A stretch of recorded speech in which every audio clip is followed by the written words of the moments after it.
नमस्कार विद्यार्थी मित्रांनो, डिजिटल एज्युकेशन या यूट्यूब चॅनलमध्ये आपणा सर्वांचं हार्दिक स्वागत आहे। इस्रो, भारत व नासा अमेरिका संशोधन केंद्र विद्यार्थी भेट उपक्रम इयत्ता 5वी ते इयत्ता 7वी साठी रत्नागिरी जिल्हा परिषदेमार्फत राबवण्यात येत आहे।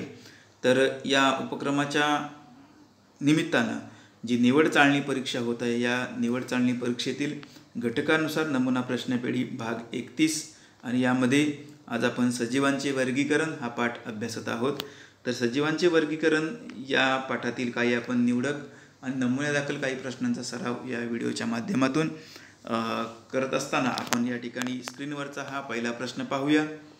तर प्रश्न क्रमांक 1, वनस्पतींचे शास्त्रीय वर्गीकरण सर्वप्रथम कोणी केले? तर कॅरोलस लिनियस यांनी शास्त्रीय वर्गीकरण हे वनस्पतींचं केलेलं आहे। प्रश्न क्रमांक 2, स्वतःचे अन्न स्वतः तयार करणाऱ्या वनस्पतींना टिंबटिंब म्हणतात, तर स्वयंपोषी असं म्हणतात। अन्नासाठी इतर वनस्पतींवर अवलंबून असणाऱ्या वनस्पतीला टिंबटिंब म्हणतात, तर या वनस्पतींना परपोषी वनस्पती असं म्हणतात। प्रश्न क्रमांक 4, वनस्पतींच्या खोडांच्या आकार व उंचीनुसार कोणते प्रकार पडतात? तर मित्रांनो, या प्रश्नाचं उत्तर आहे वृक्ष, झुडूप व रोपटे असं त्याला म्हणतात। प्रश्न क्रमांक 5, कीटकभक्षी वनस्पती कोणती? तर घटपर्णी ही कीटकभक्षी वनस्पती आहे। प्रश्न क्रमांक 6, जगातील सर्वात मोठे फूल कोणत्या देशात आढळते? तर मित्रांनो, या प्रश्नाचं उत्तर आहे इंडोनेशिया या देशात आढळते। प्रश्न क्रमांक 7, रोपटी साधारणपणे किती उंचीपर्यंत वाढतात? तर 1 ते 1.5 मीटर म्हणजे 1 ते 1.5 मीटरपर्यंत रोपटी वाढतात। प्रश्न क्रमांक 8, जीवनक्रम कालावधीनुसार वनस्पतींचे किती प्रकार पडतात? तर जीवनक्रम कालावधीनुसार वनस्पतींचे एकूण 3 प्रकार पडतात। प्रश्न क्रमांक 9, वृक्ष हे उंच आणि टिंबटिंब असतात, तर वृक्ष हे उंच आणि बहुवार्षिक असतात। प्रश्न क्रमांक 10, चिंचेचे झाड कोणत्या प्रकारात येते? तर चिंचेचे झाड जे आहे हे वृक्ष या प्रकारात येते। प्रश्न क्रमांक 11, जमिनीलगत वाढणाऱ्या वनस्पतींना काय म्हणतात? तर जमिनीलगत वाढणाऱ्या वनस्पतींना झुडूप असं म्हणतात। प्रश्न क्रमांक 12, झुडुपांची उदाहरणे कोणती? तर पहा बरं, आपल्या आजूबाजूला परिसरात देखील अशा प्रकारच्या छोट्या वनस्पती आपल्याला दिसून येतात। कण्हेर, जास्वंद, घाणेरी, कोरांटी, गुलाब ही झुडूपवर्गीय वनस्पती आहेत।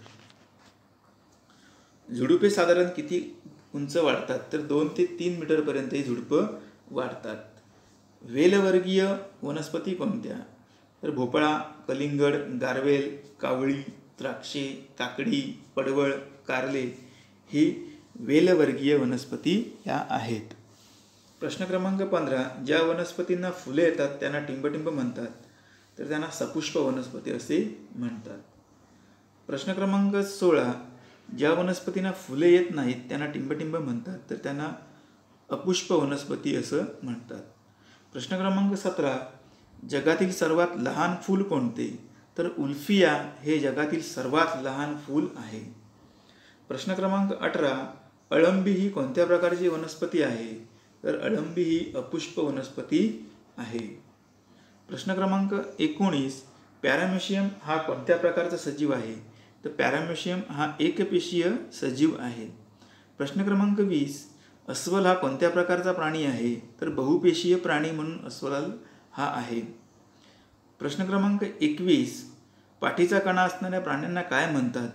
तर पृष्ठवंशीय प्राणी असं पाठीचा कणा असणाऱ्या प्राण्यांना म्हणतात।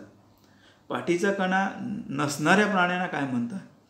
तर अपृष्ठवंशीय प्राणी असं पाठीचा कणा नसणाऱ्या प्राण्यांना म्हणतात। शरीरात वाढ होऊन जन्म देणाऱ्या प्राण्यांना काय म्हणतात? त्यांना जरायुज प्राणी असं म्हणतात। अंड्यात वाढ होऊन जन्म देणाऱ्या प्राण्यांना काय म्हणतात? तर अंडज प्राणी असं म्हणतात। प्रश्न क्रमांक 25, जमिनीवर राहणाऱ्या प्राण्यांना काय म्हणतात? तर यांना भूचर प्राणी असं म्हणतात। प्रश्न क्रमांक 26, पाण्यात राहणाऱ्या प्राण्यांना काय म्हणतात? तर जलचर प्राणी असं म्हणतात। प्रश्न क्रमांक 27, जमीन व पाणी या दोन्ही ठिकाणी राहणाऱ्या प्राण्यांना काय म्हणतात? तर या प्रश्नाचं मित्रांनो उत्तर आहे उभयचर प्राणी। प्रश्न क्रमांक 28, हवेत संचार करणाऱ्या प्राण्यांना काय म्हणतात? तर या प्रश्नाचं उत्तर आहे खेचर प्राणी. प्रश्न क्रमांक 29, वेगळा पर्याय ओळखा. बुरशी, भूछत्र, शेवंती, स्पायरोगायरा. तर याचं उत्तर आहे शेवंती. प्रश्न क्रमांक 30, वेगळा पर्याय ओळखा. आंबा, वड, ताड, हरभरा. याचं उत्तर आहे हरभरा. प्रश्न क्रमांक 31, वेगळा पर्याय ओळखा. द्राक्ष, संत्रे, लिंबू, जास्वंद. आणि याचं उत्तर आहे द्राक्ष. प्रश्न क्रमांक 32, वेगळा पर्याय ओळखा. सूर्यफूल, वड, ज्वारी, बाजरी. आणि याचं उत्तर आहे वड. प्रश्न क्रमांक 33, वेगळा पर्याय ओळखा. पेरू, मुळा, गाजर, बीट. आणि याचं उत्तर आहे पेरू. प्रश्न क्रमांक 34, वेगळा पर्याय ओळखा. हरिण, मासा, मानव, कृमी. आणि या प्रश्नाचं उत्तर आहे मित्रांनो मासा. प्रश्न क्रमांक 35, वेगळा पर्याय ओळखा.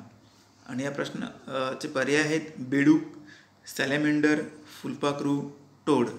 तर या प्रश्नाचं उत्तर आहे फुलपाखरू. प्रश्न क्रमांक 36, वेगळा पर्याय ओळखा. झुरळ, गांडूळ, मासा, नाग. आणि या प्रश्नाचं उत्तर आहे मित्रांनो मासा. तर विद्यार्थी मित्रांनो, आजच्या या व्हिडिओमध्ये आपण सर्वजण सहभागी झालात त्याबद्दल आपण सर्वांना धन्यवाद देतो. आणि याच घटकावर सजीवांचे वर्गीकरण या घटकावर आपल्याला जर आणखी काही प्रश्न तयारी करायची तर विविध संदर्भ साहित्याच्या मदतीने आपण तयार करायचे आहेत आणि या घटकाची पूर्णपणे तयारी करायची आहे. तर परीक्षेसाठी आपणा सर्वांना हार्दिक शुभेच्छा देतो या ठिकाणी. आणि चॅनलवर जर आपण नवीन असाल तर चॅनलला जरूर सबस्क्राईब करा आणि या व्हिडिओची यूट्यूब लिंक जी आहे ती आपण आपल्या इतरही मित्रांपर्यंत पोहोचवा. धन्यवाद.